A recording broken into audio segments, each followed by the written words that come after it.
This is our mate Eric. He's a multi-award winning master patissier. He's written 5 cookbooks, been on loads of TV shows, owns and runs his own cookery school and bakery, Cake Boy. He's baked for Posh and Beck's, Elton John, Madonna's wedding, and he's French. I guess you can't have it all. And we are visiting him today to learn 5 steps to spectacular Spun sugar. Step 1, get your equipment together. So you will need 1 bowl of cold water and a pastry brush, a heavy bottom pan, a large mixing bowl with some cold water, a sugar thermometer or an electronic thermometer, some silicone mat, and 2 wooden spoons with very long handles. And my secret weapon, this. What is that? It's a whisk, an old whisk, which I just cut off the top. So it's got lots of spindles, and what's that going to be useful for? Best instrument to spin the sugar, like this. So it's basically an extreme version of a fork.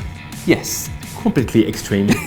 Step 2, ingredients. So you will need 500 grams of white caster sugar, 100 grams of glucose syrup, and 200 ml of water. If you want to bring a bit of color into your baking, you can use as well some food coloring. Step 3, cooking the sugar. Okay, so it's time to cook the sugar. Perfect. Obviously, very important part of the making of the Spun sugar. So caster sugar go in the pan with the water. And why are we using the heavy, thick-based pan? Biggest dispersion of heat, so the heat is constant all over the place, and having a big fat base as well really stop the caramel burning too fast. And finally, the glucose. If you haven't got it, just ignore it. You can do without it. So this is like your safety net, isn't it? It's the contingency. Absolutely. Little stir, just to make sure everything is dissolved. We're going to take that on quite a high heat. Very important as well. If you do it on too slow heat, it's going to take ages and your sugar again is going to crystallize. Basically, what we want to do, we want to take it to a temperature, a final temperature of 165 degrees. So that's seriously hot. And is that where this comes in? That's very important for the beginning because obviously you can see on the side there, I splashed some of the sugar.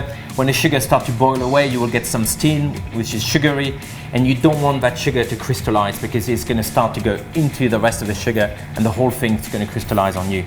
So just cold water, clean pastry brush, and as you go along, just clean the side.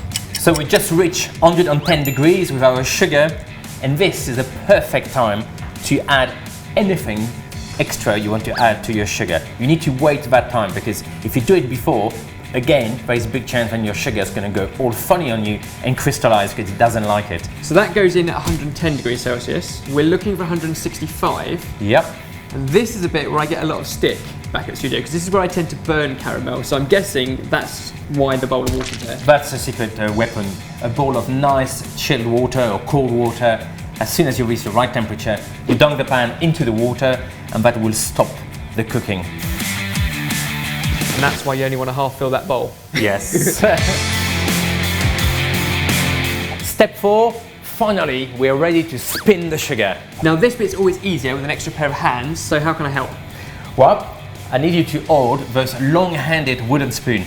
I slightly oiled them, just rub them with a little bit of oil so the sugar won't stick to it. Perfect. And that's it, that's your mission. And if you haven't got Ben in the kitchen, if you're not lucky enough to have Ben in the kitchen, you can just spin your sugar over a large mixing bowl and you can just collect it on underneath. So the 2 sides of the bowl act as the 2 handles of the spoons. And you can see now the sugar is starting to become a little bit sticky. More like a honey consistency. Exactly. The magic weapon. I've been waiting for this. Dunk my magic whisk and spin it like this. And as you go along, you can just collect and you can mold it to any shape you want. You can put that on a dessert, on a plate. Big wow factor. Sells itself. The colour's amazing. Exactly. And what's left in the pan, that you can keep using, just keep it warm until you've made as much as you need. Exactly. So as you go along, if you start to become a bit too set, just put it back on the stove till you get that consistency again, and you can just carry on and make tons and tons of Spun sugar. You make it look so easy. Step 5, storage of your precious Spun sugar. Now this looks really delicate, so how on earth are we going to store it? Well, I think I'm going to surprise you with the next tip, that the best way to keep your Spun sugar, if you want to make it in advance, is to freeze it. So put it in a airtight container, tight lid. So you're keeping the moisture out. That's it. And that goes into the freezer for up to 3 weeks.